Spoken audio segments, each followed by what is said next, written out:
Hello students. Last topic में हमने देखा था स्पर्मेटोजेनेसिस यानी कि शुक्राणु जनन। तो उसमें हमने क्या देखा था कि जो मेल गोनेड्स हैं टेस्टिस उसमें स्पर्म का फॉर्मेशन।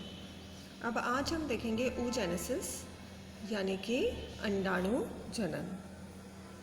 तो देखिए oogenesis का मतलब क्या होता है? The process of formation of ओवा from oogonia in the ovaries is called oogenesis।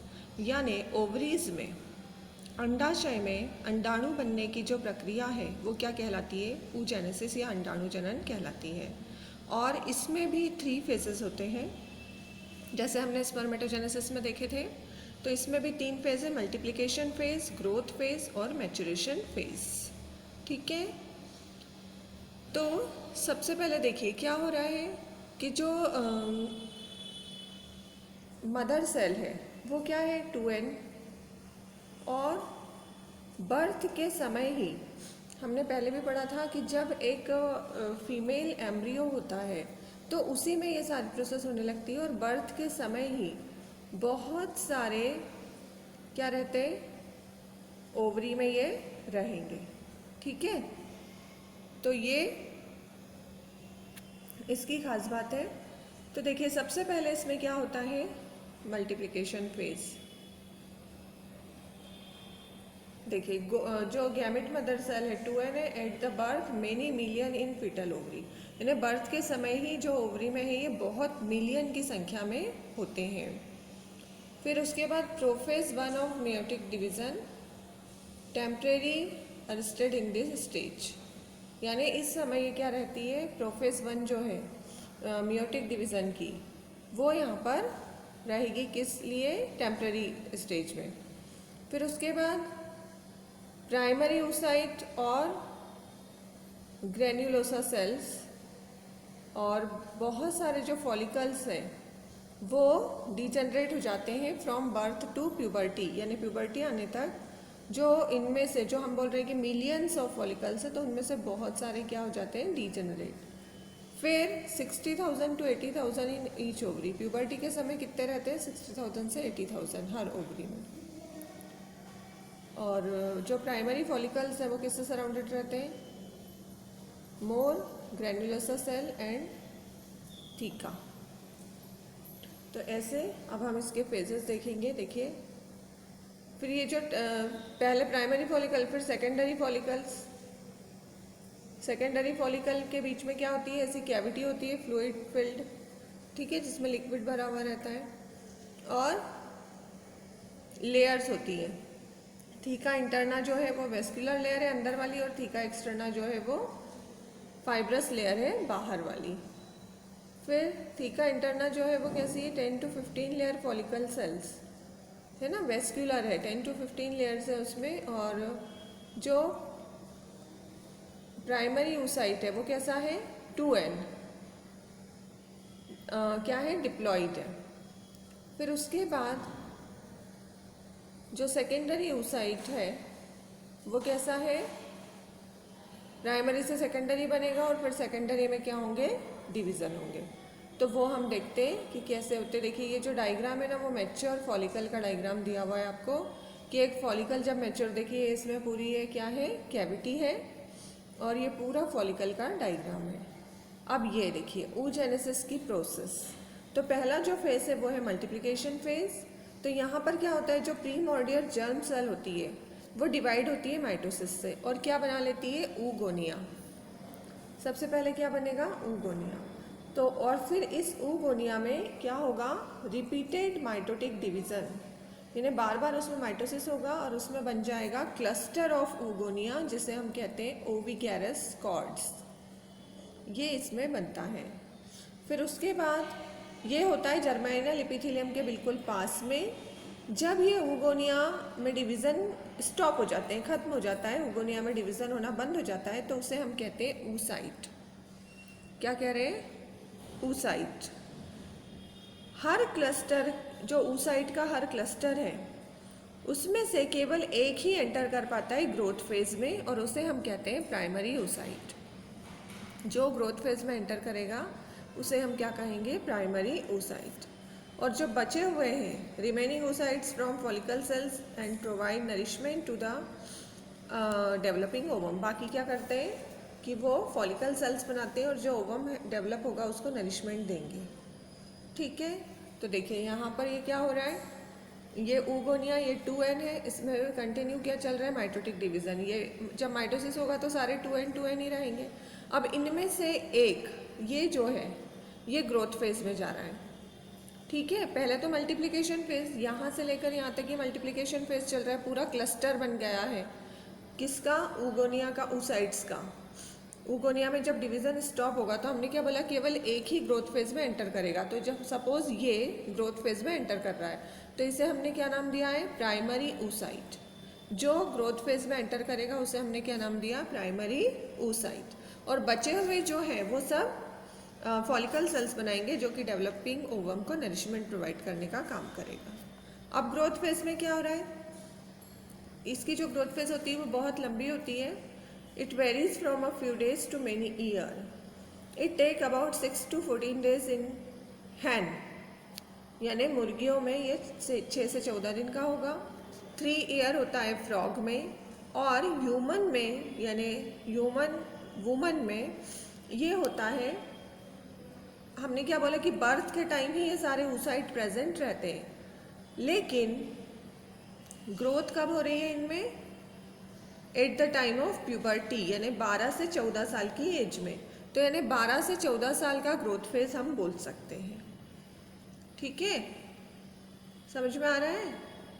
तो क्या हो रहा है, देखिए oocyte पहले से ही प्रेजेंट था, यानी यहाँ वाली जो स्टेप्स हैं वो तो बर्थ के टाइम ही था, लेकिन जो ग्रोथ हो रही है oocyte की वो कब हो रही है, ग्रोथ फेज में वो कब जा रहा है, 12 से 14 साल लग रहे हैं उसको, eight the time of puberty. Grow नहीं हो पाते, ये रहते हैं प्रेजेंट बर्थ के टाइम, लेकिन उनमें ग्रोथ नहीं हो पाती। ग्रोथ कब स्टार्ट हो रही है, 12 to 14 ईयर में। अब इस समय इसमें देखिए क्या क्या चेंज आते हैं ग्रोथ फेज में। सबसे पहले इंक्रीज इन साइज, जो प्राइमरी oocyte है वो अपना साइज इंक्रीज करता है। ठीक है, जैसे यदि हम एग्जांपल लेके, यदि पहले इसका डायमीटर था 15 माइक्रोन, तो बाद में मैचुरेशन पे हो जाता है 1000 से 2000। ठीक, यानी अपना जो साइज है वो 7 टाइम्स ही बढ़ा लेते हैं। और साइज कैसे बढ़ रहा है, due to accumulation of reserve food like protein and fat.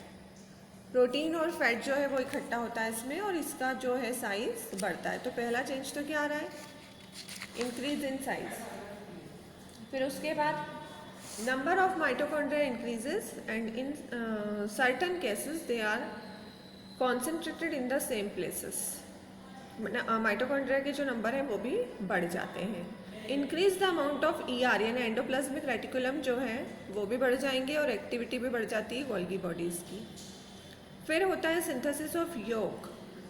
जो योग जो है वो क्या होता है, एक्चुअल में लिपोप्रोटीन, प्रोटीन और फॉस्फोलिपिड का बना हुआ, और उसमें नेचुरल फैट्स भी होती हैं। तो ये बनता है in it synthesized in the liver of female in soluble form and transport through circulation to the follicle cell, यानी सर्कुलेशन के थ्रू फॉलिकल सेल तक आएगा, और मैच्योरिंग ओवम को ये पूरा सराउंड आसपास से कवर कर लेता है। ठीक है, और योग के फॉर्म में ये उस ओवम में डिपॉजिट हो जाएगा। तो ये सारी चीज़ें इसमें चेंज आ रहे हैं। और फिर एक और चेंज आता है कि increase the size of nucleus. Nucleus का साइज भी बढ़ जाता है, क्योंकि अमाउंट ऑफ DNA भी इसमें बढ़ जाता है। तो ये सारे चेंजेस इसमें आते हैं कौन से फेज़ में, ग्रोथ फेज़ में। फिर उसके बाद क्या होगा, मैचुरेशन फेज़। थर्ड फेज़ है मैचुरेशन फेज़। इस फेज़ में जो न्यूक्लियस होता है oocyte का, उसमें 2 मैचुरेशन डिवीज़न होते हैं। पहला डिवीज़न मियोसिस है। पहला डिवीज़न क्या है, मियोसिस। तो मियोसिस में क्या होगा, 2 हैप्लॉइड सेल्स बनेंगे। देखिए अब यहाँ पे ये ग्रोथ फेज कंप्लीट हो गई, अब इसमें मियोसिस हो रहा है, तो ये 2 जो है वो कैसे सेल बन रहे हैं, हैप्लॉइड। ये 2n था, यहाँ पर कैसे बन रहे हैं, n। तो ऐसे 2 जो है हैप्लॉइड सेल्स बनेंगे। और लेकिन देखिए यहाँ पर क्या होता है, in this division cytokinesis is unequal, यानी जो साइटोकाइनेसिस की प्रोसेस है वो अनइक्वल है। तो एक सेल बड़ी बनती है जिसके पास ज़्यादा पूरा साइटोप्लाज्म होता है, और दूसरा जो है वो क्या बनता है, बहुत छोटा बनता है बिना साइटोप्लाज्म के। तो ये जो बड़ा वाला बनता है इसे हम कहते हैं सेकेंडरी oocyte, ये प्राइमरी है, और दूसरा वाला जो बना बड़ा वाला उसको सेकेंडरी oocyte। ये जो छोटा वाला बना इसे हम क्या कहते हैं, फर्स्ट पोलर बॉडी। ठीक है, फर्स्ट पोलर बॉडी ये हो जाएगा। अब इसके बाद जो सेकेंडरी oocyte है जिसमें हैप्लॉइड नंबर ऑफ क्रोमोसोम है, इसमें सेकेंड मैचुरेशन डिवीजन होगा या सेकेंड डिवीजन होगा। ये भी अनइक्वल होता है और फिर से क्या होगा, एक बड़ा और एक छोटा सेल जो है वो बनेगा। तो ये जो बना, ये छोटा वाला दूसरा वाला, इसे हम कहते हैं सेकेंड पोलर बॉडी। और जो बड़ा वाला बना ये फाइनली क्या बना, ओवम। ठीक है, ये क्या बना, ओवम। तो अब ये जो फर्स्ट पोलर बॉडी है ये फिर से डिवाइड होती है और इसमें फिर से दो बनते हैं। तो oogenesis में एक ही फंक्शनल ओवम बना ये, और इसमें फिर से दो बनेंगे। तो टोटल पोलर बॉडीज कितनी हो गई, 3। ठीक है, तो ऐसे यहाँ पर 3 पोलर बॉडी और एक ओवम बनता है। ओवम एक ही बन रहा है यहाँ पे। ठीक है, क्लियर है। ये जो पोलर बॉडी है वो डिजेनरेट हो जाती है जल्दी। तो oogenesis में केवल एक फंक्शनल ओवम बनता है प्राइमरी oocyte से। मोस्ट ऑफ द वर्टिब्रेट्स में जो पहला म्यूटिक डिवीजन होता है वो ग्रोथ फेज के साथ, और सेकेंड मैचुरेशन डिवीजन जो है वो कब होगा, when egg is activated by the entry of sperm. ठीक है, तो ऐसे ये प्रोसेस हो रही है। तो स्पर्मेटोजेनेसिस और स्पर्मेटोजेनेसिस में क्या रहता है, पूरे 4 स्पर्म बन रहे थे, यहाँ पर केवल एक ही ओवम बनेगा। तो ये सारा देखिए यही लिखा हुआ है कि जो प्रोसेस है formation of haploid female gamete ovum in follicle ovary is called oogenesis। फिर उसके बाद oogenesis start during embryonic stage. Embryonic stage में ये स्टार्ट हो जाता है। ये germinal epithelium of ovary divide mitotically to produce millions of gamete mother cell और oogonia। मिलियंस ऑफ सेल बन जाते हैं at the time of birth. No oogonia formed और एडेड आफ्टर बर्थ। बर्थ के बाद नहीं बन रहे, पहले ही बन चुके। फिर oogonia enters into meiosis 1, it proceed phase 1, get suspended and form primary oocyte। ये प्राइमरी oocyte उसने बना लिया है। और जब प्यूबर्टी आती है 12 से 14 साल की एज, तो primary oocyte restart it's first meiotic division. अब उसके बाद क्या हो रहा है, 3 स्टेजेस है, maturation, multiplication phase, growth phase और मैचुरेशन फेज। मल्टीप्लिकेशन फेज में क्या हो रहा है, मल्टीप्लिकेशन यानी जो प्राइमरी जर्म सेल है जर्माइनल एपिथेलियम की, वो उसमें माइटोटिक डिवीजन हो रहे हैं और बहुत सारे क्या बन रहे हैं, oogonia बन रहे हैं। ठीक है, ये बहुत सारे oogonia जो है वो बन रहे हैं। फिर उसके बाद ग्रोथ फेज में क्या होगा, ग्रोथ फेज बहुत लंबा है, 12 से 13 साल का। तो इनमें से एक oogonia ये ग्रोथ फेज में एंटर कर रहा है, जिसे हमने क्या नाम दिया है, प्राइमरी oocyte। तो ये अपना साइज बढ़ाएगा, इसका न्यूक्लियस का साइज बढ़ेगा, माइटोकॉन्ड्रिया बढ़ जाएंगे, ER इसमें बढ़ेंगे, है ना। तो ये सारी एक्टिविटीज इसमें होगी। फिर उसके बाद ये देखिए प्राइमरी फॉलिकल बनेंगे, फिर सेकेंडरी और फिर टर्शियरी, जिसे हम क्या कहते हैं, ग्रेफियन फॉलिकल्स। फिर उसके बाद मैचुरेशन फेज है। जो प्राइमरी oocyte है फुली ग्रोन, पूरा ग्रोथ उसमें हो चुका है, उसमें पहला मियोटिक डिवीजन होगा। 2 अनइक्वल हैप्लॉइड सेल्स बनती हैं, एक बड़ी और एक छोटी। बड़े वाले को हमने बोला सेकेंडरी oocyte और छोटे वाले को फर्स्ट पोलर बॉडी। फिर सेकेंडरी oocyte में फिर से मियोटिक डिवीजन होगा। फिर क्या बनेगा, एक बड़ा और एक छोटा सेल। छोटे वाले को हमने बोला सेकेंड पोलर बॉडी और बड़े वाले को हमने क्या बोला है, ओवम। ठीक, और फर्स्ट पोलर बॉडी में फिर से डिवीज़न होता है, इक्वल डिवीज़न। तो यहाँ पर 2 पोलर बॉडी और बन जाती है। तो लास्ट में क्या बनता है, एक ओवम और 3 पोलर बॉडीज। ऐसे यहाँ पर बनेगा। ठीक है, तो oogenesis में 4 सेल्स बन रही हैं, उनमें से एक फंक्शनल oocyte या ओवम है और 3 जो है नॉन फंक्शनल पोलर बॉडीज है। तो ऐसे ये पूरा डिवीज़न होता है। देखिए इस चार्ट में भी वही दिया हुआ है पूरा। ये ओवरी, ठीक है, ओवरी है ये। उसके बाद ये प्राइमरी जर्म सेल यानी कि oogoनियम, फिर उसके बाद ये प्राइमरी oocyte, ये सेकेंडरी oocyte और ये फर्स्ट पोलर बॉडी, फिर उसके बाद ये सेकेंड पोलर बॉडी। और ये कब हो रहा है? जब स्पर्म की एंट्री हो रही है तब ये एक्टिवेट होगा और क्या बनाएगा? ये ओवम बनाता है। तो ऐसे ये पूरा oogenesis की प्रोसेस यहाँ पर हो रही है, ठीक है। अब हम देखेंगे स्ट्रक्चर ऑफ मैच्योर ओवम और एग। ये पूरा स्ट्रक्चर है मैच्योर एग का या ओवम का। तो इसमें 3 पार्ट होते हैं। फर्स्ट है plasma lemma, second primary membrane और तीसरा सेकेंडरी मेम्ब्रेन। फर्स्ट पार्ट है plasma lemma. The mature egg is covered with plasma membrane और प्लाज्मा लेमा, और ये बनी हुई होती है लिपोप्रोटीन की, और थिकनेस इसकी होती है 110 एंगस्ट्रॉम, ठीक है। जो प्लाज्मा लेमा है या प्लाज्मा मेम्ब्रेन है इसकी, वो 110 एंगस्ट्रॉम थिक है और लिपोप्रोटीन की बनी हुई होती है।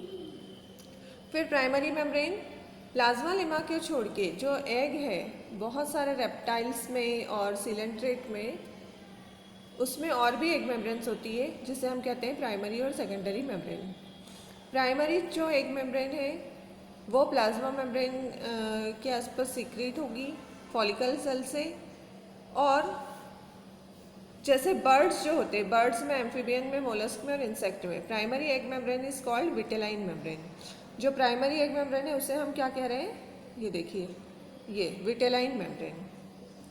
और फिशेस और यूरोकॉर्डेट्स में it is known as chorion. Fishes और यूरोकॉर्डेट्स जो हैं उनमें हम कहते हैं इसे कोरियन। और मैमल्स में इस मेम्ब्रेन को हम कहते हैं जोना पेल्यूसिडा, ठीक है। ये देखिए, मैमल्स में इस लेयर को क्या नाम दे रहे हैं हम? जोना पेल्यूसिडा। तो ये बनी हुई होती है फाइबरस प्रोटीन और म्यूकोप्रोटीन्स की, प्लाज्मा मेम्ब्रेन से बिल्कुल क्लोजली जुड़ी हुई रहती है। फिर उसके बाद आती है सेकेंडरी मेम्ब्रेन। ये भी ओविडक्ट की वॉल से सिक्रीशन से बनती है। और सेकेंडरी एग मेम्ब्रेन जो है किस फॉर्म में रहती है? Chitinous shell in insect egg, यानी इंसेक्ट का जो एग होगा उसमें काइटिनियस शेल के रूप में रहेगी। एम्फीबियंस और इनवर्टिब्रेट्स में जेली लाइक सब्सटेंस के फॉर्म में रहती है ये। रेप्टाइल और बर्ड्स में the egg membrane and shells are secondary membrane. और क्या करती है secondary membrane? Protect the developing embryo. Developing embryo को प्रोटेक्ट करने का काम करती है, ठीक है। ह्यूमन का जो ओवम होता है वो कैसा होता है? एलिसिथल, मतलब योक उसमें एब्सेंट रहता है, योक उसमें नहीं रहेगा। तो ह्यूमन में योक नहीं रहेगा, बाकी सभी में क्या रहता है? योक रहता है। तो ये जो है पूरा क्या है? एग का स्ट्रक्चर है, ठीक है। अब इसके बाद देखिए, हम देख रहे हैं similarities between spermatogenesis and oogenesis। तो स्पर्मेटोजेनेसिस और oogenesis में क्या क्या सिमिलर चीज़ें हैं? देखिए, फर्स्ट पॉइंट क्या है? Both the processes takes place in their respective gonads, यानी दोनों जो प्रोसेस है वो अपने अपने गोनेड्स में होती है। स्पर्मेटोजेनेसिस होता है टेस्टिस में और oogenesis होता है ओवरी में। Second point, in both processes the division of germinal epithelium cell takes place. दोनों में किसका डिवीजन हो रहा है? जर्माइनल इपिथीलियम का, ठीक है। बोथ है 4 फेजेस, दोनों में 4 फेजेस है। Multiplication phase, growth phase, maturation phase and Metamorphosis. तो ये दोनों में कॉमन चीज़ें पढ़ रहे हैं हम, सिमिलरिटीज पढ़ रहे हैं। Both the processes involve mitotic division during multiplication phase. Multiplication phase में दोनों में माइटोटिक डिवीजन होता है। और मैचुरेशन फेज में क्या होता है दोनों में? जो अगला पॉइंट है, first division is meiosis and second division is mitosis. Both the processes result in the formation of haploid gametes. दोनों में हैप्लॉइड गैमेट्स जो है वो बनते हैं। तो ये तो सिमिलरिटीज हो गई। अब डिफरेंसेस, तो डिफरेंस देखिए, यहाँ पर पूरा ये डिफरेंस दिया हुआ है। तो क्या डिफरेंस है? देखिए, स्पर्मेटोजेनेसिस में it takes place in male gamete, ये मेल गैमेट में हो रहा है, और ये फीमेल गैमेट में हो रहा है। यानी स्पर्मेटोजेनेसिस हो रहा है टेस्टिस में और oogenesis ओवरीज में। फिर स्पर्मेटोजेनेसिस में क्या हो रहा है, each primary spermatocyte divide into 4 equal spermatids and all 4 are functional. यहाँ पर 4 स्पर्मेटिड बनते हैं इक्वल, एक जैसे, और चारों फंक्शनल रहते हैं, मतलब चारों के चारों फंक्शनल हैं। ठीक है। फिर यहाँ पर क्या हो रहा है, primary oocyte divide unequally into 2, the one with all cytoplasm form secondary oocyte, which again divide unequally. The smaller cell are non-functional oocyte. Thus only one functional reproductive unit egg is formed. केवल एक functional egg बनता है, बाकी 3 जो है वो non functional क्या बनेंगे, पोलर बॉडीज। फिर यहाँ पर पोलर बॉडीज नहीं बनते और यहाँ पर पोलर बॉडीज बनते हैं। फिर next fourth, spermatocyte forms 4 spermatozoa only. एक स्पर्मेटोसाइट से 4 ही स्पर्मेटोजोआ या स्पर्म्स जो है वो बनते हैं, और यहाँ पर एक ओगोनियम से फॉर्म्स ओनली 1 एग और ओवम, यानी यहाँ पर 4 बनते हैं और यहाँ पर 1 बनता है। फिर अगला 5th point, it's growth phase is of short duration. Growth phase यहाँ पर बहुत ही छोटा ड्यूरेशन का है, और यहाँ पर ग्रोथ फेज बहुत लॉन्गेस्ट ड्यूरेशन का है, मतलब हमने देखा था कितने 12 से 14 साल लगते हैं इसको ग्रोथ फेज में आने के लिए। फिर mature sperms are very small, motile and active. यहाँ पर स्पर्म कैसे हैं, बहुत छोटे हैं, मोटाइल है, उनमें मूवमेंट होता है और एक्टिव हैं। और मैच्योर एग जो है वो कैसा होता है, लार्ज साइज का होगा, नॉन मोटाइल, उसमें कोई मूवमेंट नहीं होता, और रिसेप्टिव इन नेचर, एक्टिव नहीं है। फिर there is no yolk in sperm, egg contains yolk. तो ये सारे इनमें क्या हो जाएंगे, सिमिलरिटीज और डिफरेंसेस स्पर्मेटोजेनेसिस और oogenesis में। ठीक है। अब देखिए oogenesis में भी आपको केवल डायग्रामेटिक रिप्रेजेंटेशन पूछ सकते हैं कि explain the process of oogenesis with only रे डायग्राम। तो आपको ये पूरा डायग्राम बनाना है और ये सारी चीज़ें यहाँ पर लिखनी है, कौन सा ग्रोथ फेज है, मियोसिस हो रहा है कि माइटोसिस हो रहा है, सारा कुछ। ठीक है। तो ये अब ये सिमिलरिटी और डिफरेंसेस हो गए हैं। अब इसके बाद देखिए, अब हम क्या पढ़ चुके हैं पूरा, कि स्पर्म का फॉर्मेशन हो चुका है और क्या हो चुका है, ओवम का फॉर्मेशन हो चुका है। अब इसके बाद हम देखेंगे कौन सी प्रोसेस। फर्स्ट हमने क्या देखा था, प्रोसेसेस। सबसे पहले देखा हमने मेल रिप्रोडक्टिव सिस्टम, सारे पार्ट्स देखे, फिर फीमेल रिप्रोडक्टिव सिस्टम, उसके पार्ट्स देखे। उसके बाद गैमेटोजेनेसिस में हमने पहले देखा स्पर्मेटोजेनेसिस, स्पर्म का फॉर्मेशन, फिर oogenesis यानी कि ओवम का फॉर्मेशन। अब अगला जो हमारा टॉपिक है वो क्या आएगा, फर्टिलाइजेशन, यानी अब गैमेट का क्या होगा, फ्यूजन। लेकिन उससे पहले हम देखेंगे मेंस्ट्रुअल साइकिल। फीमेल में ये जो हमने अभी पूरा देखा है कि ओवम का बनना, तो ये तो हमने देखा कि ये ओवम बनते हैं, लेकिन यदि फर्टिलाइज्ड हो गया ओवम तो फिर क्या होगा, उससे एम्ब्रियो बनेगा और पूरा जाइगोट बनेगा और उससे एम्ब्रियो बनेगा। लेकिन यदि फर्टिलाइजेशन नहीं होता है तो फिर क्या होता है, तो वो हमारा टॉपिक आएगा नेक्स्ट, मेंस्ट्रुअल साइकिल वाला। तो वो हम नेक्स्ट वीडियो में देखेंगे। आज हम वीडियो को यहीं पर एंड कर रहे हैं। ठीक है। तो ये पूरा आपको होप कि आपको समझ में आ गया होगा। ये दोनों का जो डिफरेंस है ये भी आपको अच्छे से कर लेना है, क्योंकि कभी कभी केवल डिफरेंस का क्वेश्चन भी पूछा जाता है कि दोनों में डिफरेंस क्या है या सिमिलरिटीज़ क्या है। तो ये सारे आपको पॉइंट याद रखने हैं। और स्पर्मेटोजेनेसिस का डायग्राम, oogenesis का जो रे डायग्राम है वो, और पूरा उनका प्रोसेस। तो ये टॉपिक यहाँ पर मोस्ट इम्पॉर्टेंट टॉपिक थे इस चैप्टर के, स्पर्मेटोजेनेसिस और oogenesis। तो ये आपको अच्छे से कर लेना है। तो यहीं पर हम टॉपिक का आज एंड कर रहे हैं। Thank you.